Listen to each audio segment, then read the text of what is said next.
이번 이야기는 시청자 BJ 민스님 실화 사연 이야기.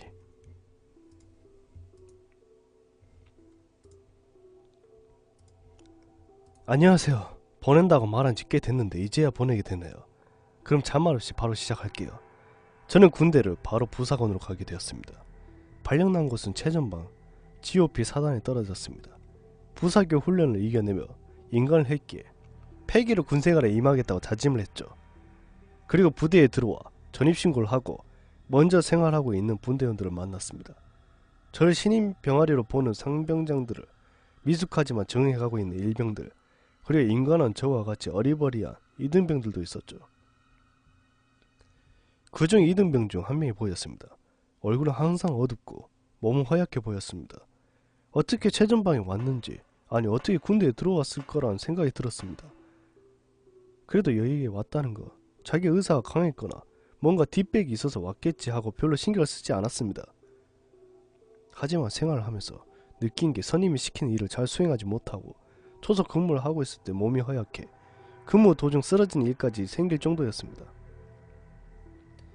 저는 그냥 폐바부대로 빼는 게 어떻겠냐고 건의를 했지만 중대장은 그냥 데리고 있으라며 별 신경 쓰지 않았습니다. 처음에는 그 이등병이 짜증이 나고 귀찮아서 신경 쓰지 않으려고 했지만 나의 첫 부대원이고 몸이 약하면 군생활을 하면서 강하게 만들면 되는 거다, 이렇게 생각을 했습니다. 저도 입대 전에 운동을 하지 않아서 몸이 약했고 살도 90kg까지 쪘었지만 훈련소에서 30kg 감량이라는 경이적인 기록을 세웠습니다. 경험자라서 그걸 믿고 있었기 때문에 제가 그 이등병을 도와주면 되겠다는 생각을 했었습니다. 저는 이렇게 생각했었지만 그 외 분대원들은 그렇게 생각하지 않았던 모양입니다. 나중에 들어보니 제가 없을 때 그 이등병을 괴롭히고 때리고 심지어 근무 중에 또 한 번 쓰러져 보라면서 사수가 가지고 있는 총을 그렇게 주면서 그 이등병은 2개의 총을 들고 경계총 자세를 하고 있었습니다.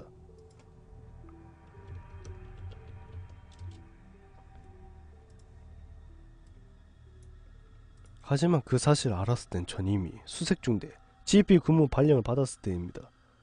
후임 하사한테 인수인계를 하고 그 이등병을 잘 부탁한단 말을 하고 저는 수색중대를 떠났습니다. 그 이후 한 달이 지나고 저는 지형 숙지 목적으로 병사와 함께 야간 초속 근무를 쓰고 있었습니다.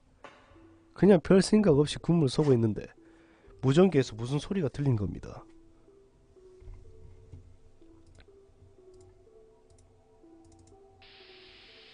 부엉이 응답바람, 여기는 까치. 부엉이는 우리 GP 쪽 통신명이고 까치는 제가 있던 GOP 부대였습니다. 저는 무슨 일인가 하고 무전기를 잡았습니다. 부엉이, 수신 양호. 까치 무슨 일인가? 비하사님. 순간 멍해졌습니다. 여기는 최전방이라 적에 도청할 확률이 높기 때문에 부대만의 암호를 만들어 이야기합니다. 계급 성명 번호까지 암호로 말하는데 지금 이 무전을 치는 녀석은 내 이름과 계급을 그냥 말해버리지 않은가. 그때 그랬으면 안됐지만 저는 당황스러움과 화가 겹쳐 버럭 소리를 질렀습니다. 야, 이 새끼야, 너 누구야? 접니다. 이병 A. 그 이등병이었다. 이었습니다. 지금 이 무전기는 GP 초소와 GOP 상황실 시통이 있기에 알 수 있었습니다. 얼마 전 그 이등병을 후임 분대장이 상황실로 보냈다는 소식을 들었습니다. 그래도 지금 이 상황이 이해가 가질 않아 말 이어갔습니다. 야, 너 군생활 뻘로 배웠냐? 무전기 교육 안 배웠어. 최대한 화를 참으며 말 이어갔지만 그 이등병은 자기 말만 할 뿐이었습니다. 비하사님, 너무 힘듭니다. 사임들은 자꾸 절 괴롭히고 동기들도 절 무시하고 힘듭니다. 하긴 얼마나 힘들었으면 전화가 아닌 무전기로 저에게 연락을 했겠습니까? 그래서 조용히 달래야겠다 하면서 말 이어갈라 했는데 다른 초소에서 무전기 소리를 들었던 모양입니다. 그리고 바로 상은씨 제 선임 즉 부소대장님에게 연락을 했던지 부소대장이 제가 있는 초소로 오는 겁니다. 저는 순간 이 상황을 모면해야겠다 해서 그 이등병에게 다짜고짜 화를 냈습니다. 야, 이 씨발 새끼야, 너 미쳤어? 나 이제 네 분대장이야. 분대장이 아니야. 힘든 날이 있으면 니쪽 간부한테 말하던가. 그리고 선임이 좀 괴롭힌다고 그걸 힘들어해. 그리고 무전기에 사적인 내용 쓰면 어찌 되는지 알아? 너 영창이야 이 새끼야. 그 이후 온갖 욕이랑 욕은 다 내뱉고 무전기를 던져버렸습니다. 부소대장은 제가 씩씩거리며 화를 내고 있으니 별로 말을 안 하려고 내려갔습니다. 다행인 건지 무전기에선 더 이상 그 이등병의 소리가 들리지 않았습니다. 저는 이제 하지 않겠지 하고 화난 마음을 가라앉고 근무를 쏘고 있었습니다. 하지만 30분 그 정도가 지나고 피곤해서 하품하고 있는데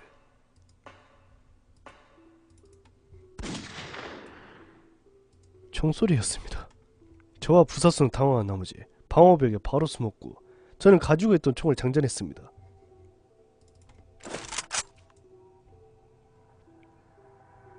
근데 소리가 전방 초소가 아니 후방 초소에 들렸다는가. GOP 쪽이었습니다. 저는 바로 무전기로 GOP 상황실에 연락을 했고 총성 소리 못 들었냐며 GOP 전방에 특이 동향 없으며 인원 확인부터 하라고 상황병에게 말했습니다. 그리고 저는 근무 교대하고 상황실에 내려갔는데 분위기가 심상치 않은 겁니다. 저는 GOP 부대에 무슨 일이 있냐며 물었더니 병사 한 명이 K2 소총으로 자살을 했다는 겁니다. 갑자기 오싹한 기분이 들었습니다. 갑자기 몸이 부르르 떨리면서 GP 상황병에게 물었습니다. 야 혹시 비등병이냐? 상황병은 말하지 않고는 고개만 끄덕였습니다. 저는 도저히 말 못한 감정이 겹치며 잠깐 쉬어야겠다고 GP 옥상으로 올라갔습니다. 올라와서 아무도 없는 걸 확인하고는 펑펑 울었습니다.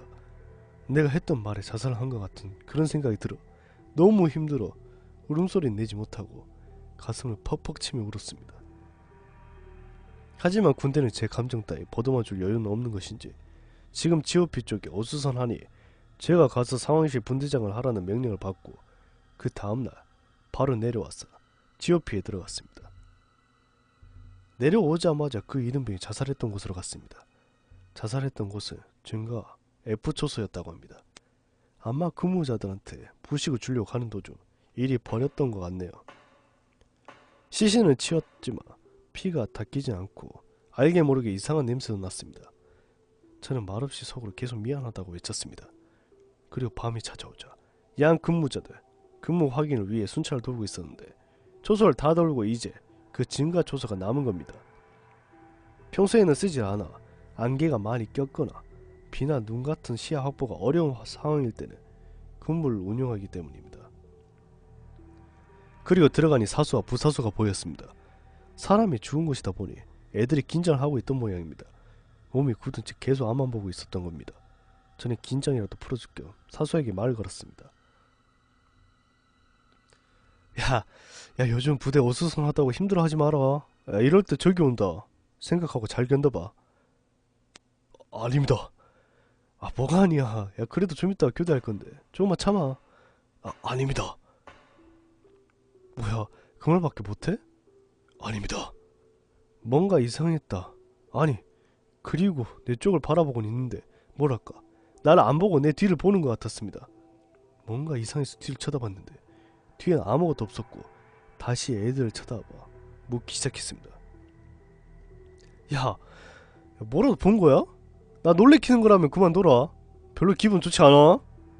아닙니다. 순간 화가 나 그 사수의 방탄을 후려치며 말했습니다. 야 그 말밖에 못해? 야 관등선명! 아닙니다. 아닙니다. 아닙니다. 아닙니다. 그리고 갑자기 발작을 일으키며 쓰러지는 사수. 부사수는 당황해 어쩔 줄 몰라 하고 저도 당황했지만 바로 상황실에 연락해 의무실로 데려갔습니다. 2시간이 지났을까 사수가 깨어났다는 이야기를 듣고 바로 찾아갔습니다. 그런데 어제와 달리 다른 모습이었습니다. 어제는 몸이 바싹 굳어있고 아닙니다 밖에 말을 못하더니 제가 들어왔을 때 근위관하고 말을 잘하고 있는 겁니다. 저는 오자마자 말을 했습니다. 야 너 어제 왜 그랬어? 왜 아닙니다만 말한 거야? 그러자 그 사수는 얼굴이 하얗게 변하더니 말을 더듬으며 저에게 말했습니다. 저 분대장님 뒤에 안 보이셨습니까? 뭐가 아무것도 안 보이더만. 그 A놈 그놈 있지 않습니까? 그놈이 갑자기 분대장 뒤에서 서있어 저희를 바라보면서 죽일까?